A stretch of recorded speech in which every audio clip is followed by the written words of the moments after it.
It was almost midnight. Small-town railway station was quiet, too quiet. Lights were dim, the sounds even fewer. Somewhere in the distance, crickets chirped, and the smell of old engine oil drifted through the air. Sitting on a wooden bench in one corner of the platform was Anirban. In front of him lay a small bag. Inside were a few clothes, some papers, and a broken watch. The watch had stopped long ago, but Anirban could never throw it away.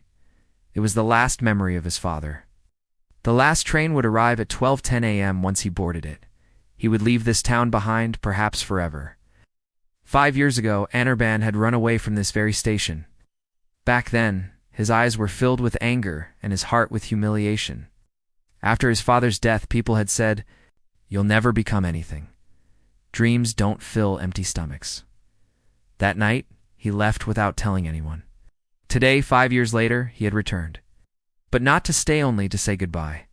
Suddenly, someone sat down on the bench beside him. Anirban turned and saw an old man with a white beard and strangely peaceful eyes. He was holding a lantern, even though the station had electricity. "Waiting for the last train?" the old man asked. Anirban nodded. "Yes. Where are you going?" "I don't know," Anirban replied. "Just somewhere far away from here." The old man smiled faintly.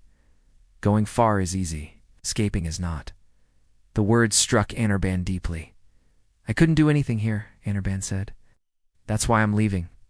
The old man remained silent for a moment, then said, "Do you know why the station lights stay on all night?" Anirban shook his head, because the old man said, "Some people return from darkness. Without light, they wouldn't find their way." Just then, an announcement echoed through the station. "The last train will arrive at the platform in 10 minutes. Anirban's heart began to pound. He picked up his bag. Then the old man spoke again. "May I say something?" Anirban stopped. "A person who leaves his town chasing dreams does not lose. But a person who leaves carrying fear wherever he goes, the fear goes with him." With that, the old man stood up. The lantern light swayed gently. Then he slowly walked into the darkness. In moments he was gone. Anirban sat frozen. A storm raged inside his mind. He remembered his father's words. "When you're afraid, don't stop. When you're afraid, stand your ground." The train whistle sounded.